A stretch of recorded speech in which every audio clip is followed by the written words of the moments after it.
बड़ा आदमी लग रहा हूँ। दरअसल चाचा, मैं भी आप ही की तरह एक मजदूर हूँ। मुन्ना ने मुझे कपड़े वपड़े पहना कर यहाँ का एमडी बना।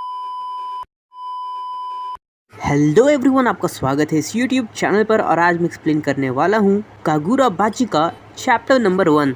ये एक बिल्कुल नया मांगा है जो कि अभी हाल फिलहाल में काफ़ी ज़्यादा फेमस हो रहा था, तो मैंने सोचा कि इसका चैप्टर नंबर 1 मैं एक्सप्लेन कर दूँ। और ये चैप्टर 1 से ही काफ़ी ज़्यादा फेमस हो रहा है।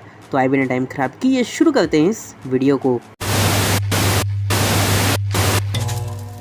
तो चैप्टर की स्टार्टिंग में हमें एक फादर और एक सन दिखाए जाते हैं जो कि दोनों स्वॉर्ड स्मिथ होते हैं, यानी कि जो तलवार बनाते हैं। उस लड़के का नाम होता है चिरो और उसके फादर का नाम होता है रोकुहिरा कुनिशिगे। वो दोनों अपने तलवारों को बनाने के लिए जा ही रहे होते हैं, तो उसके फादर कहते हैं कि चिरो, आज मौसम बहुत ज़्यादा अच्छा है। वो एक आदमी को आवाज़ भी लगाते हैं जिसका नाम होता है मास्टर शिन, लेकिन वो कोई जवाब नहीं देता।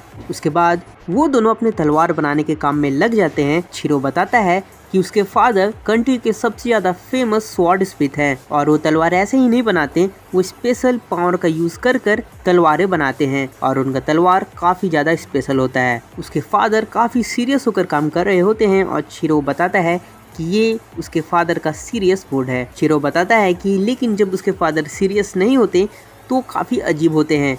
हमें फिर दिखाया जाता है कि उसके फादर मछलियों से बात कर रहे होते हैं और उसमें ही लगे रहते हैं। चिरो पीछे से आकर उनसे कहता है कि ब्रेकफास्ट का टाइम हो चुका है, लेकिन वो नहीं सुनते। चिरो कहता है कि क्या फिर से मछलियों से बात कर रहे हैं। उसके बाद हमें फिर से दिखाया जाता है कि वो फिर से तलवारें बना रहे हैं और वो दोनों काफ़ी ज़्यादा मेहनत करते हैं। चिरो बताता है कि वो मछलियाँ मेरे फादर ने ही लाई थी। फिर हमें दिखाया जाता है कि जब वो मछलियाँ लाए थे उनके फादर, तो उन्होंने कहा था कि वो जब दुकान से वापस घर लौट रहे थे तो उन्हें ये मछलियाँ मिली। वो कहते हैं कि देखो, ये फ्रेश गोल्ड फिश है। उस समय चिरो काफ़ी ज़्यादा हैरान हो जाता है। उस चिरो कहता है, लेकिन इन मछलियों का ख्याल कौन रखेगा। उसके फादर कहते हैं कि मुझसे दुकानदार ने कहा कि काफ़ी ज़्यादा गुड लक घर में लाते हैं और इनका जो कलर है वो गुड फॉर्च्यून को अट्रैक्ट करता है। उसमें से एक मछली में बहुत सारे रंग होते हैं। चिरो कहता है, और ये जो मल्टी कलर्ड फिश है इससे क्या होगा। उसके फादर कहते हैं कि ये बस स्कूल था। उसके फादर कहते हैं कि कुछ भी हो, ये एक गुड लक चार्म है और हम मिलकर इन मछलियों का ख्याल रखेंगे और ये काफी ज्यादा फ्रेश भी हैं। चिरो कहता है कि अगर आप ऐसा कहेंगे कि ये फ्रेश है तो इसका मतलब ये होगा कि आप इन्हें खाने वाले हैं। चिरो कहता है कि जब उन्हें ये पता चला तो काफी ज्यादा हैरान हो गए थे। उन्हें नहीं पता था कि गोल्ड फिश को खाया भी जाता है और उसी समय से उन्होंने ये सोचा कि वो इन मछलियों को प्रोटेक्ट करेंगे। चिरो कहता है कि मेरे फादर काफी अजीब हैं। उसके बाद हमें दिखाया जाता है कि चिरो और उसके फादर फिर से तलवार बनाने के काम में लग जाते हैं और वो काफी ज्यादा मेहनत करते हैं। फिर थोड़ी देर बाद उनके घर एक आदमी आता है। चिरो के हाथ में काम करते करते थोड़ा दर्द हो जाता है, तो वो कहते हैं कि चलो अब हम खाने चलते हैं। उसी समय वो आदमी उनके घर के अंदर आता है। वो आदमी उसके फादर का दोस्त होता है। उसका नाम शिबा होता है। उसके फादर कहते हैं कि तुम्हें कम से कम हेलो कहना चाहिए घर के अंदर घुसने से पहले। शिबा कहता है कि चीटो, तुम हेल्दी लग रहे हो। चिरो के फादर और शिबा इधर उधर की बातें करते हैं। चिरो बताता है कि सर, शिबा मेरे डैड के एक पुराने दोस्त हैं और वो अक्सर हमसे मिलने आते रहते हैं। शिबा मछलियों को खाना खिलाता है और चिरो मन में सोच रहा होता है कि हमारे गोल्ड फिश को खत्म मत कर देना। शिबा पूछता है कि क्या तुम हमेशा इतनी सफाई से तलवारें बनाते हो। शिबा कहता है कि तुम्हारे फादर एक काफी अच्छे टीचर हैं। अगर तुम्हें नहीं पता है तो सीटल वॉर के दौरान तुम्हारे फादर का नाम ज्यादा फेमस था जो लड़ रहे थे उनके मुकाबले। शिबा कहता है कि तुम्हें ये याद होना चाहिए कि तुम्हारे फादर एक हीरो हैं। उन्होंने बहुत सारे लोगों की जान बचाए हैं। चिरो मन में सोच रहा होता है कि ये कहानी मैंने पहले 100 बार सुनी हुई है। शिबा कहता है कि मैं जब भी ये कहानी तुम्हें सुनाता हूँ तो तुम काफी ज्यादा खुश लगते हो। शिबा कहता है कि चिरो, तुम काफी ज्यादा मेहनत कर रहे हो, तुम भी बड़े होकर अपने डैड जैसे बन जाओगे, ये पक्का है। चिरो मन में सोचता है कि ये बात भी मैंने पहले 100 बार सुनी हुई है। उसके बाद शिबा वहाँ से चला जाता है। चिरो के डैड काफी अजीब बिहेव कर रहे होते हैं। चिरो कहता है कि क्या हुआ। उसके फादर कहते हैं कि तुम अब ऑलमोस्ट 15 साल के हो चुके हो और अगर तुम्हें एक सच्चा मास्टर बनना है तो मुझे तुम्हें कुछ सिखाना पड़ेगा जो कि इस काम का कम मजेदार हिस्सा है। चिरो कहता है कि मुझे सीखना है, मुझे सच में इम्प्रूव करना है और मुझे आपके जैसा एक ब्लैक स्मिथ बनना है। उसके फादर कहते हैं कि ठीक है और उसे फिर एक रूम में लेकर जाते हैं वहाँ पर एक तलवार रखा हुआ होता है। उसके फादर कहते हैं कि हमारे स्टोरेज रूम में, हमारे बेसमेंट में बहुत सारे तलवारें रखी हुई हैं, लेकिन उसमें से बहुत ज़्यादा बनी थी तुम्हारे जन्म होने से पहले। शिरो कहता है कि ये क्या वही तलवारें हैं जो वॉर में यूज हुई थी? शिरो के फादर कहते हैं कि हमारे तलवारों ने बहुत सारी जानें बचाई हैं। तलवारें खत्म करने के लिए बनती हैं और ये एक सच्चाई है। उसके फादर कहते हैं कि इन तलवारों से जितनी ज्यादा मौतें होंगी उन सब का बोझ हम पर है और हम ये वेपन्स बनाते हैं किसी को खत्म करने के लिए। गलत हाथों में ये तलवारें अच्छे लोगों की जानें लेंगी और अगर तुम्हें इसका वजन नहीं पता है, यानी कि इसका कीमत अगर तुम्हें नहीं पता है, तो तुम इसके लिए अभी रेडी नहीं हो। शिरो के फादर कहते हैं कि तलवार हम बनाते हैं कमजोर को बचाने के लिए और बुरे को खत्म करने के लिए, और हम इसके लिए रिस्पॉन्सिबल हैं। शिरो के फादर कहते हैं कि हम जल्द ही पहली तलवार बेचेंगे जिसे तुमने बनाया होगा और इन सब बातों का तुम्हें ख्याल रखना होगा।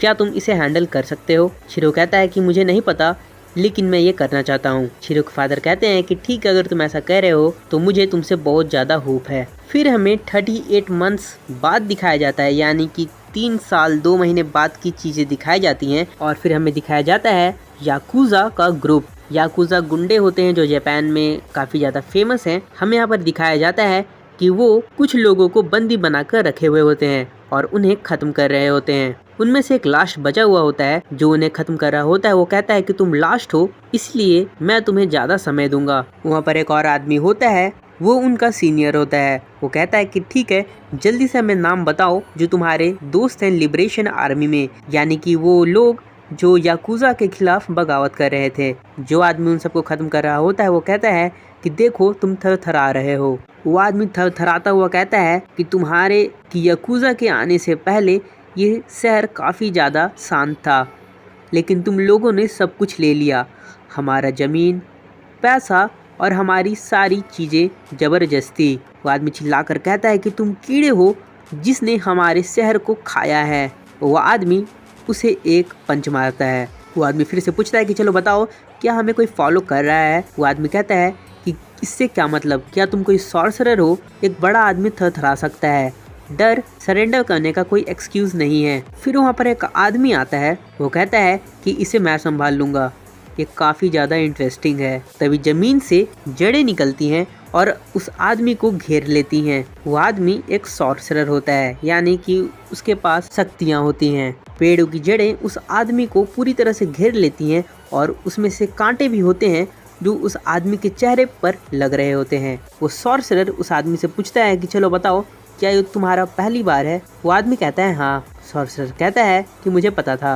वो सॉर्सरर उस सीनियर आदमी से कहता है कि अगर आप मुझे ऐसे ही पैसे देते रहेंगे तो हम अपनी आंखें बंद रखेंगे। वो सॉर्सरर सीनियर से कहता है कि ये पेड़ कुछ देरी में चला जाएगा और फिर वो आदमी वहाँ से गायब हो जाता है। फिर हमें दिखाया जाता है कि एक ट्रेन से शिरो और शिबा आते रहते हैं। शिरो यहाँ पर थोड़ा बड़ा हो गया होता है। शिरो बैठा हुआ रहता है। शिबा पूछता है कि क्या मैं यहाँ बैठ सकता हूँ? शिबा के हाथ में एक मछली होती है। शिरो पूछता है कि क्या हम स्टेशन पर रुकने नहीं वाले? शिबा कहता है कि मुझे फर्क नहीं पड़ता, वैसे भी आज का वेदर काफी अच्छा है। शिबा कहता है कि क्या तुम्हें भूख लगी है? शिरो कहता है कि नहीं। शिबा फिर उस मछली को खा लेता है। शिबा पूछता है कि शिरो, क्या मैं तुमसे कुछ चीज पूछ सकता हूँ? शिबा पूछता है कि क्या तुम्हारे चेहरे पर जो निशान है? शिरो के चेहरे पर एक निशान होता है। शिबा कहता है कि क्या तुम इसे ठीक करना चाहोगे अगर तुम इसे कर सको? शिबा कहता है कि इतना भी बुरा नहीं लग रहा है। शिरो कहता है कि जब भी मैं सुबह अपने चेहरे को धोता हूँ मैं इसे नोटिस करता हूँ और मैं वो दिन याद करता हूँ। हर सुबह मैं अपना दिन स्टार्ट करता हूँ वही नफरत से। शिबा कहता है कि अगर तुम ऐसे ही रहोगे तो तुम्हारी जिंदगी बहुत बेकार होने लगेगी। शिरो कहता है तो क्या फिर मुझे रुक जाना चाहिए? ट्रेन स्टेशन पर रुकती है और वो दोनों बाहर आते हैं। वो दोनों शहर में घूम रहे होते हैं। शिबा कहता है कि मुझे लगता है कि ये जो शहर है इसे याकुज़ा चला रहे हैं। शिरो कहता है कि ये जो याकुज़ा है ये ज़रूर उनसे मिला हुआ होगा। हमें यहाँ पर कुछ भी नहीं बताया जाता है कि चल क्या रहा है। शिरो कहता है कि क्या फिर हम सही जगह जा रहे हैं? शिबा कहता है कि देखो मैं श्योर तो नहीं हूँ, लेकिन जो मुझे क्लूज़ मिले हैं वो हमें इसी डायरेक्शन में ला रहे हैं। शिरो कहता है कि हमें पहले सिचुएशन को देखना चाहिए, अगर हम नेगोशिएशन कर सके तो। फिर वो जब आगे जाते हैं तो एक ब्रिज पर कुछ लोगों को ख़त्म कर टांगा हुआ होता है। लोग कह रहे होते हैं कि ये भी लिबरेशन आर्मी के थे जिन्होंने बगावत की थी। इन्होंने याकुज़ा को अटैक करने की कोशिश की थी। इन्होंने हमारे लिए लड़ाई की थी और इनका अंत अब ऐसा है। फिर वहाँ पर कुछ याकुजा बैठकर बात कर रहे होते हैं, तभी अचानक से पीछे से उन पर कोई हमला करता है। वो आदमी गिर जाता है और पीछे शिबा खड़ा होता है। वो कहता है कि कुछ लोग वहाँ भी हैं। फिर हमें दिखाया जाता है कि शिरो उन सब पर हमला करता है। शिरो तलवार से सबको ख़त्म कर देता है। फिर हमें वही आदमी दिखाया जाता है जिसे बंदी बनाकर रखा गया था। वहाँ का जो सीनियर होता है उसे कॉल आता है कि वॉर में तलवार का यूज़ हो रहा है। वो सीनियर आदमी उस आदमी से कहता है जो बंदी है कि चुप रहने से कुछ भी नहीं होगा, हम इसके बाद तुम्हारी फैमिली के पास भी जाएंगे। वो आदमी कहता है कि मेरी कोई फैमिली नहीं है। वो सीनियर आदमी कहता है कि हमें तुम्हारे बारे में कुछ इन्फॉर्मेशन मिली है, तुम्हारी कोई छोटी बहन है ना। वो आदमी अपने आदमी से कहता है कि उसे यहाँ पर लाओ। वो आदमी चिल्लाने लगता है कि रुको रुको, मैं सब कुछ बता दूंगा। और कुछ लोग उसकी बहन को लाने के लिए वहाँ से बाहर निकलने लगते हैं। तभी वहाँ पर शिरो आ जाता है और उन सब को ख़त्म करने लगता है। वो अपने तलवार से सब पर हमला करता है। जो वहाँ पर बंधक होता है वो कहता है कि तुम कौन हो।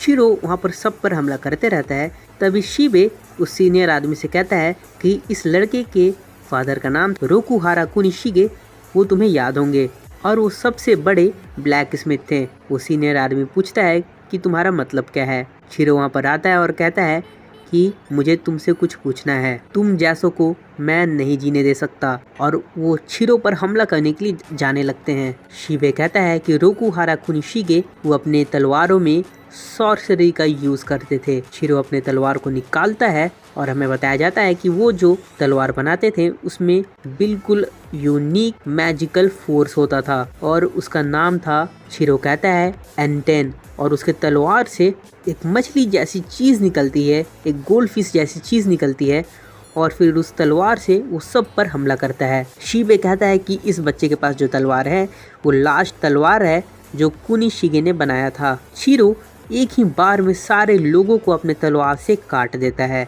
और फिर वो सब पर हमला भी करता है। फिर उसी रूम में शिबे भी आता है और शिरो उस सीनियर आदमी से पूछ रहा होता है कि मुझे सब कुछ बताओ जो तुम्हें पता है शिशाकू के बारे में।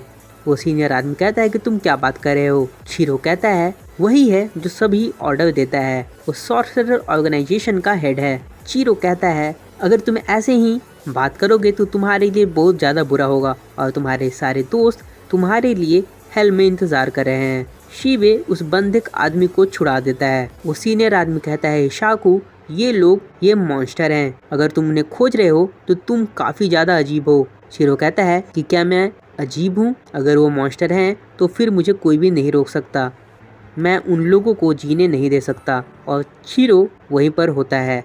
तो थैंक यू, इस वीडियो में सिर्फ इतना ही। अगली वीडियो में मैं फिर से मिलूँगा।